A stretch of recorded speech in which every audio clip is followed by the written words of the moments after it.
Hello, it's me Sreelatha Jayachandran. ഇന്നത്തെ video എന്താണെന്നറിയാമോ? മൂക്കുത്തി മൂക്കുത്തി കണ്ടില്ല.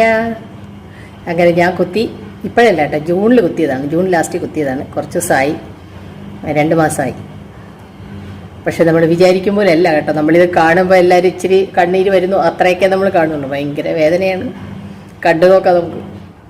അപ്പം ഇത് കണ്ടോ, ഇതാണ് ഞാൻ എടുത്ത മൂക്കുത്തി എന്ന് പറയുന്നത്. അവര് വലിയ കടകളിലൊക്കെ കയറി കഴിഞ്ഞാലേ നമ്മളിങ്ങനെ ഫുള്ളായിട്ടൊന്നും എടുക്കാൻ സമ്മതിക്കില്ല. ഞാനിത് ഗൺ വെച്ചാണ് അടിച്ചത്. പക്ഷെ ഇത് എൻ്റെ ഇച്ചിരി വലുതായതുകൊണ്ട് ഇത് വെച്ച് ഈ മൂക്കുത്തി വെച്ചല്ല അടിച്ചത്. കണ്ട, അടിച്ചപ്പോൾ ചെറിയ വേദന ഉണ്ടായിരുന്നുള്ളൂ, വലിയ കുഴപ്പമൊന്നും ഇല്ലായിരുന്നു. അപ്പോൾ അവർ വേറൊരു പ്ലാസ്റ്റിക് പോലത്തെ ഒരു സാധനം തന്നു, അത് വെച്ചിട്ടാണ് അടിച്ചത്. അത് കഴിഞ്ഞ് 7 ദിവസം കഴിഞ്ഞ് ഇത് മാറ്റിയിടാൻ പറഞ്ഞു. പക്ഷെ ഞാൻ 5 ദിവസമായപ്പോൾ പോയി. കാരണം അന്നൊരു കല്യാണം ഉണ്ടായിരുന്നു തൊട്ടടുത്ത ദിവസം. അപ്പം ഞാൻ വിചാരിച്ചത് അതിന് മുന്നേ അത് മാറ്റാം. ചെറിയൊരു സാധനമായിരുന്നു അത്.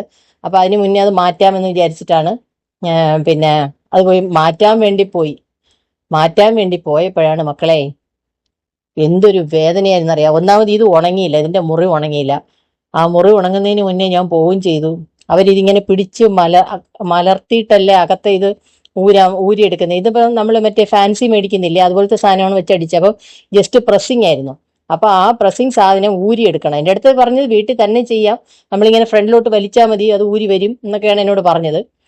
പക്ഷേ എന്തോ ഭാഗ്യത്തിന് ഞാൻ അവിടെ അങ്ങ് പോയി അവരാണ് ചെയ്തു തന്നെ. അപ്പോൾ ഇത് ഊരിയെടുക്കാൻ തന്നെ ഒരുപാട് കഷ്ടപ്പെട്ടു. നമ്മൾ വിചാരിക്കുന്ന പോലെയല്ല, നമുക്ക് തന്നെ ചെയ്യാൻ പറ്റുന്നൊരു കാര്യമല്ല. കാരണം സ്വന്തമായിട്ട് വേദന ഉള്ള സമയത്ത് നമുക്കത് തന്നെ ചെയ്യാൻ പറ്റില്ല. മനസ്സിലായില്ലേ? അപ്പം ഞാനത് പോയിട്ട് ചെയ്തു. അവർ തന്നെ ഊരിയിട്ട് ഇട്ട് തന്നു. ഈ ഇട്ട സമയത്തെന്ന് പറഞ്ഞാൽ ആദ്യം ഇട്ട ഗണ്ണിൽ വെച്ച് അടിച്ചതിൻ്റെ എന്ന് പറഞ്ഞാൽ തിന്നായിരുന്നു, ചെറിയൊരു കമ്പി പോലത്തെ സാധനമായിരുന്നു. പക്ഷേ ഇതിപ്പോൾ നമുക്ക് ആണിയുള്ളതല്ലേ, അതിൻ്റെ ഇതെന്ന് പറയുന്നത് കുറച്ച് കട്ടി കൂടുതലാണ്. അപ്പോൾ ഇത് കുത്തി കയറ്റിയപ്പോൾ നല്ല വേദനയായിരുന്നു. എനിക്കത് ആദ്യം അടിച്ചതിനേക്കാളും ഭയങ്കര വേദനയായിരുന്നു രണ്ടാമത് ഇത് ഇട്ടത്. നമ്മൾ എപ്പോഴും ഈ മൂക്കുത്തി ഇടുന്ന കാതുകുത്തുന്നതൊക്കെ കാണാറുണ്ടല്ലേ വീഡിയോയിൽ. അപ്പം അപ്പോഴും അത്രയ്ക്കല്ലേ ഉള്ളൂ എന്ന് ഞാനും വിചാരിച്ചു. പക്ഷെ അല്ല, നല്ല വേദനയായിരുന്നു. ഇത് ഊരി മറ്റേ പുതിയതിട്ടപ്പോഴാണ് നല്ല വേദന എടുത്തത്. അപ്പോൾ സബ്സ്ക്രൈബ് ചെയ്യാൻ മറന്നിട്ടില്ലാത്ത ആരെങ്കിലും ഉണ്ടെങ്കിൽ ഒന്ന് സപ്പോർട്ട് ചെയ്യണേ. എൻ്റെ മൂക്കുത്തി എങ്ങനെയുണ്ടെന്ന് പറയണേ. അതുപോലെ ലൈക്ക് ചെയ്യാനും ഷെയർ ചെയ്യാനും മറന്നു പോലെ. അപ്പോൾ എല്ലാവരും സബ്സ്ക്രൈബ് ചെയ്യുന്നുള്ള വിശ്വാസത്തോടെ നമുക്ക് വീണ്ടും പുതിയ വീഡിയോ ആയിട്ട് വീണ്ടും കാണാം. Okay, by.